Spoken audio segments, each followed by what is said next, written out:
Over the last few decades, divorce rates have been the highest they've ever been. Almost every year, it's like higher and higher upward trend of divorce rate. Where what's interesting is that trend is now shifting in the other direction, where divorce rate is lower than it's been in over 50 years. Now, what's interesting about this is that doesn't necessarily mean it's because people have really figured out long-term relationship and are thriving and not wanting a divorce. The numbers are actually showing that less people are even getting married in the first place, which just brings up so much sadness in my heart as a relationship coach, because I'm here to really inspire people to learn the ingredients for a thriving relationship. And so in today's episode, I want to give you, after the years of devoting my time and my energy to learn this field of relationship, working with other couples, working with individuals to help them really break through these places. Courtney and I, having the Together podcast where we teach and we guide and we mentor couples in sacred relationship. I want to take all that lived experience and I want to give you some of the most important ingredients that I've learned over these years that create a situation where you don't need to be afraid of your long-term partnership, whether you're in it or whether you're considering it, because I would love to see the stats shift in a way where the divorce rates are lower, but marriage is increasing. Devotion and commitment to long-term partnership is increasing, but in a way where both couple or both people in the coupleship, in the relationship, where they're thriving. Because that's really what relationship is meant to be. It's supposed to be this experience where two people devote to each other and learn how to feed and nourish and tend a bond. If you're bonded, and this has been proven, if you are in a secure bond with another person, you will live longer. You will be releasing more of the hormones that are helpful to vitality, dopamine, serotonin. And if you are single, or if you're in relationships that are really tumultuous and toxic, or in and out, or just dating lots of people, you're actually harming yourself and killing yourself slowly, to be real, because you're dumping cortisol in your system more of the time, because we're meant to be connected. Now, if we don't know the ingredients to stay connected, well, then it's really not enjoyable. And that would make sense. And what the stats are representing, and this is my belief, we're going to go into this a little bit of why are people not getting married. I want to touch that first. And then I'm going to go into the piece.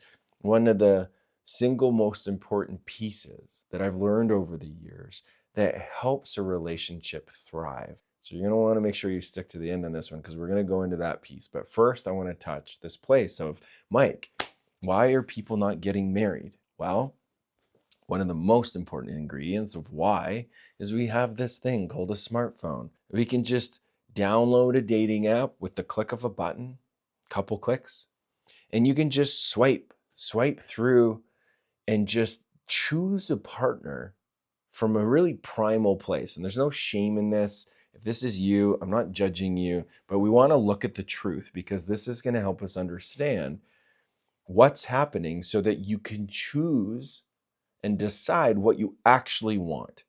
Do you want to live longer? Do you want to experience long-term partnership and have the ingredients to do it well? Or do you just want to kind of go from relationship to relationship and then find yourself, as a possibility, in your elder years, and you didn't learn the ingredients to really create a nourishing long-term relationship, and now you're alone and you don't have anyone around you, or the people that are there, it's like surface level connection. God, for me, I don't know about you, but for me, when I'm an old man, I want to have a lot of really close relationships. I want to have my partner who I've gone through life with, where she knows me better than anyone else, and then I know her better than anyone else knows her, and that we have this strong community of people around us also living sacred relationships, so that there's a community of support. Because then again, the more bonded we are to another person and to a community, the healthier we are, because it's our organic nature as a human being to be bonded. So going back to why are people not getting married in the first place. If you have this thing and you can just swipe and select a person based off of visuals, you're not getting the experience of their soul. You're not getting to know the life journey that they've been on. A lot of these dating apps, it's literally just appearance. All the perfect lighting, maybe showing sexual parts of the body to entice and hook someone in.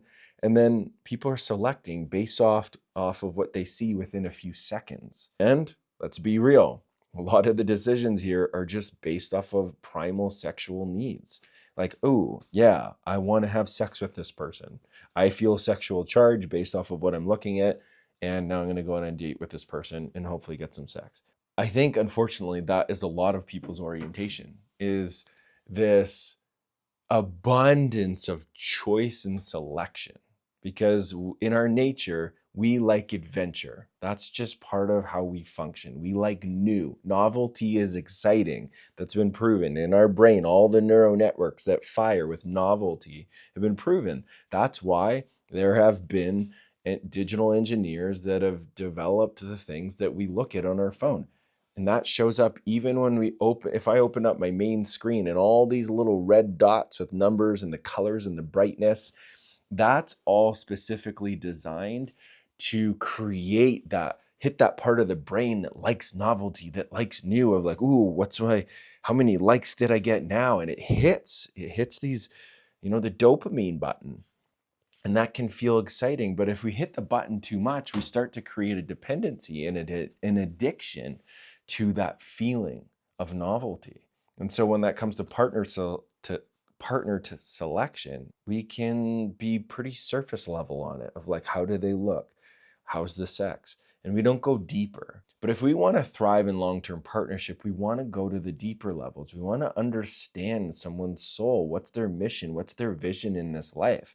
And is there resonance with the vision and the mission that you have as a human being? Do your missions align? Do you have a shared vision?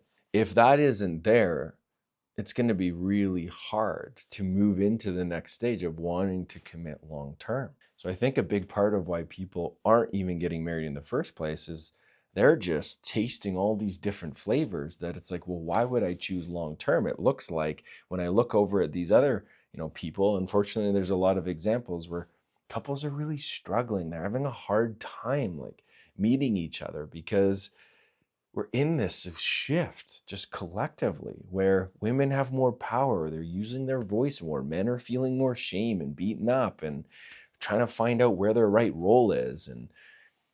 And the intention of this video is to give you the tools, especially if you're a man, to really understand what is needed in the essence of a relationship to thrive in it, in a place where you're going to benefit in your own evolution by being in it. And so if you're still watching, I want to celebrate you for your patience to get to the point I wanted to talk about today. That's just the orientation of what's happening and why.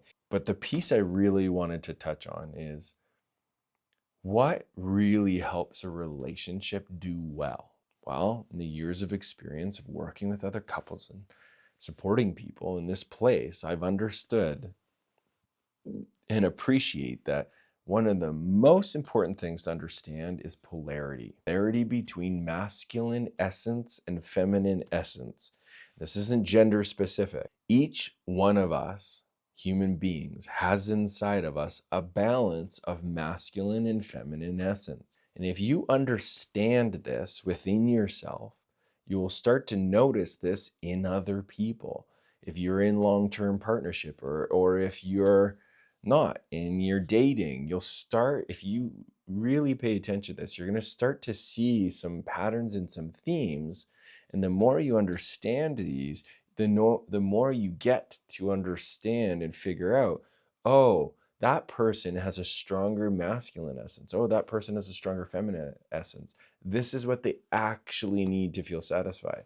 This is what they actually need to feel connected, to feel understood, to feel met. This is a big phrase that's used a lot in the relational world, is I don't feel met. Well, a big reason for that is not understanding the dance between these energies, because sexual charge and relational charge happens when there's polarity. If there isn't polarity, it moves into neutrality or it moves into depolarization. And then, well, it's not that enjoyable to be connected. Doesn't mean there aren't times for neutrality and depolarization. It depends on the situation. But when we're talking about the feeling and the experience of being connected to another person, we want charge. That's what makes a relationship juicy. We want to feel the sexiness and the pleasure of it. And so I want to help you understand the difference between these two energies, these two essence. Masculine essence. Masculine essence is this energy in this experience that really likes structure, order, attention to detail. Masculine essence really loves finding a mission and staying focused on that mission so that there can be a becoming something, achieving something. Masculine essence really likes competition. It's goal oriented. And what masculine essence really enjoys is tension that leads to some sort of release and let go. Masculine essence likes death, the experience of death. And that doesn't mean just death, like loss of life. It means the experience of death, relief, liberation. The true essence of this is freedom. Masculine essence likes freedom, wants freedom. This is why, sports are so exciting for a lot of men, and they have this team, and then there's this tension, but then there's a touchdown, or there's, a, a 3-point shot or free throw. There's, God, top corner shot in soccer. There's some goal. There's oh, yeah, it's a relief, freedom from the tension. Two teams coming together and the tension, and then someone wins. Masculine essence, which can be, sometimes this goes into gender, where men have sometimes stronger masculine essence and really like these things because it's satisfying. It's satisfying. Now, the feminine essence is so different. It's the energy that's forever changing. It's the great mystery. It's represented in life itself as a planet. It's uncontrollable.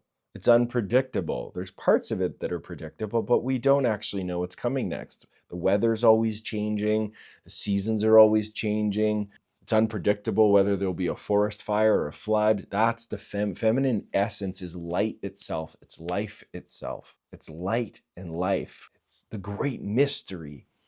And somebody who has strong feminine essence likes to be seen in the light, likes to be seen for her beauty. The feminine essence is often attracted actually to just shiny objects, sparkly things. This is where, somebody who's maybe seen as really feminine likes to wear pink, and she always has different earrings and shoes, and you go into their wardrobe and there's all these different textures of fabric and colors and fragrances, and that's feminine essence. Feminine essence is this really beautiful energy that adds beauty to the world. So what's important to understand about these two essences is they have different needs. So I'm going to talk about my own experience here, and my invitation here is place your own gender orientation based off of what I'm saying. So see if you can find yourself within my expression of my orientation. But I'll speak about mine. I would say in my dynamic with Courtney, I would say she really embodies more of the feminine essence, and I embody more of the masculine essence as an overarching whole. A good example of this is I have about 16 of this same shirt, and in a lot of my videos, you'll see me wearing this blue shirt. Don't worry, I have more than one of them. This one's fresh and clean. And then you may also see me in this same brand shirt, but in black. So my options are these two different colors of this shirt. That's a really strong masculine essence thing, is the structure and the order of things. Masculine essence doesn't want a bunch of choice and selection. He wants to be efficient in his energy so that he can stay on task with this mission. And I really orient to that. I don't want to spend all this time and energy picking my shirt to wear. I want to get out there and do the thing. I want to serve humanity with my God-given gifts. There's a path I'm on. Whereas feminine essence, Courtney, if we look at her, God, that would be terrifying for her to have just a bunch of the same shirt. She has so many different outfits and different fabrics. She's got these, recently in the last couple years, pierced her ears, and she's got all these different kinds of earrings, and some of them have crystals and some of them have feathers, and it's beautiful. The need of these needs of these two different orientations is very different. First, I want to say I have lots of feminine and she has lots of masculine essence also. It shows up in certain situations, but I'm overgeneralizing for kind of the default. Default shows up as like, wow, really a lot of the orientation and experience of us is this. Masculine, her feminine. So the needs, now this is what we're going to talk about, is the most important thing, is to understand what each orientation needs. Before I do that, I want to name, yes, I also have the feminine parts. When I talk about the needs, know that you may need both, but find your own orientation in there and see if you can feel out what percentage you are. Just play around with it. Have a conversation with your partner or with friends. Be like, and try to see it or discover, yeah, you know what? I think I'm like 70%, or maybe I'm like 80% masculine essence, and then 30 or 20% feminine essence. So just try to see what it is. Because the more you understand what your balance is, you'll really have clarity on how you need to be loved, and then also how to love yourself, and then also how to offer ingredients to other people you're relating with, if you can start to sense what kind of percentage of balance they have. The needs. Ask someone with strong masculine essence what they're really needing is they're needing to be seen in what they provide. And the ultimate, especially when it comes to relationship, is they love to be seen in the places where they offer and provide safety and where they can be trusted. And I've posed this question to so many men, and the answer is almost always the same, of like, oh man, like, what do you really love to hear from the feminine where you feel deeply satisfied? One of the most consistent statements that I hear is that I'm trusted, that the feminine trusts him. That's like, oh, music to the ears, food for the soul. That's deeply nourishing for somebody with strong masculine essence. Oh yeah, you trust me? Oh, when Courtney tells me she trusts me in something I provide, or if I emotionally meet her in some sort of way, that fills my cup for days, sometimes weeks, because that mirrors who I'm becoming. I'm becoming a man that offers the ingredients that, warrants a comment of like, I trust you, I feel met by you. That's so satisfying because it's mirroring to me piercing through consciousness. Masculine essence loves this deepening into consciousness because that creates more freedom, the experience of freedom. Masculine essence also really likes to be valued for what he does. What does he do? How hard does he work? What effort is he putting in? That's so satisfying for someone with masculine essence. If you start to mirror some of those things, like if you're if you're married or in partnership, you go to somebody with your partner with strong masculine essence, you're like, oh, wow, you worked so hard today. I love how you did this, this, this. Wow, thanks for, wow, you brought in the groceries, you cleaned the kitchen, and you executed this thing at work and you accomplished that goal you had. Hearing things of like being seen in goals being accomplished or being worked on or effort, it's just like, yes, so good, so good. And then what's cool, the whole reason why you want to learn these things, and that man or that person with strong masculine essence wants to provide even more.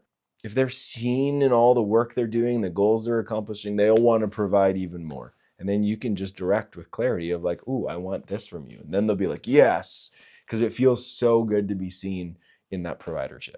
Okay, now shifting to feminine essence. What does feminine essence need? It needs to be seen. It needs to be seen.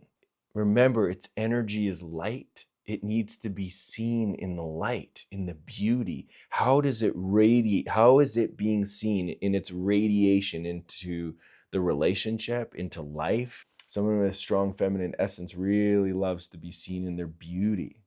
What about them? Comment with depth in the color of their eyes and how it makes you feel. God, feminine essence loves to hear how their light initiates or touches another person's experience, or how it touches a community.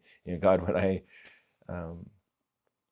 first met Courtney, part of what really created a connection in the beginning is I got this message from God. These whispers. It was like, Mike, go up and talk to this woman. And I was just enamored by her beauty. And so I was like, I don't know, God, what am I going to say? I'm going to walk up to her and say what? The whispers in my voice said, Mike, just get up there and talk to her. And I got up there, and then I was just, again, whispers, Mike, just tell her how beautiful she is. Share the experience of what you're seeing. And all I talked about for a few minutes was her energy, her beauty, how she made me feel. And you know what? She just blossomed up even more. She looked at me and she said, oh yeah, tell me more. And I did. And she loved it. And I didn't even know this information at the time when we first met. But wow, is it ever an experience that's highlighted for me the understanding of how much someone with a strong feminine essence really needs to be seen in their energy and their beauty. If they don't get that, if they're met, which is one of the most common things in relationship, especially long-term partnership, is the masculine meets the feminine with logic, with facts, listening to what they're sharing, and then pulling out the details or asking questions that bring them into more details, because that's what the masculine likes. Is like, tell me more. I want to know the mission you were on.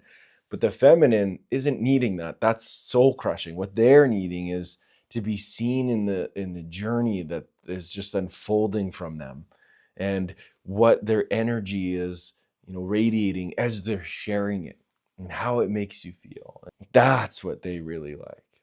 They like to be mirrored. If Courtney walks in the room and she's got a new outfit, if I notice, like, ooh, sweetie, those earrings on you are so sexy, she immediately just goes, oh yeah, because it's so satisfying. It's a deep need. So if you have somebody, if your partner has a strong feminine essence, I want to challenge you over the next little while.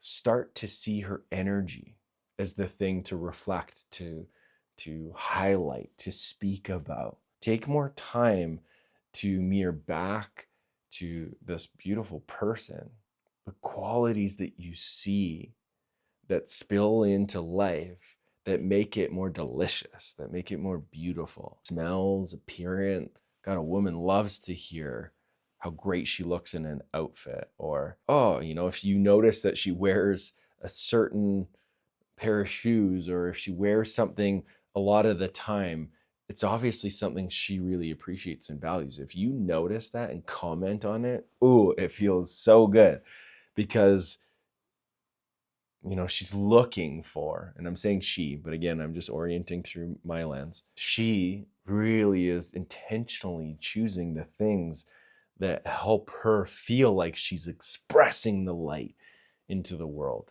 So being seen. This was a longer one, but it felt important to give this space. And if this is helpful for you, I want to hear you in the comments. Shoot a message. What stood out? What's a takeaway for you? I really want to know, to see and hear or not to hear, but to read the pieces that are really landing for you. This, for me, I know when I first started learning it, was a game changer. So many light bulbs going off. And it's helped me really understand what the true nature of relationship is all about. And when we understand these balances and these needs, these deeper soul needs inside of us and in another person, and we practice giving them to each other, that's where life gets really interesting. And then if we do this together, my hope and my prayer is the stats change, where divorce rate is decreasing, but marriages are also increasing. Seeing the benefit of devoting long term to your beloved. So if you got good value out of this, do me one last favor. Hit the like, hit subscribe, hit the bell so you don't miss any of the future content. We're going to give you the tools so that you too, my friend, can thrive in relationship.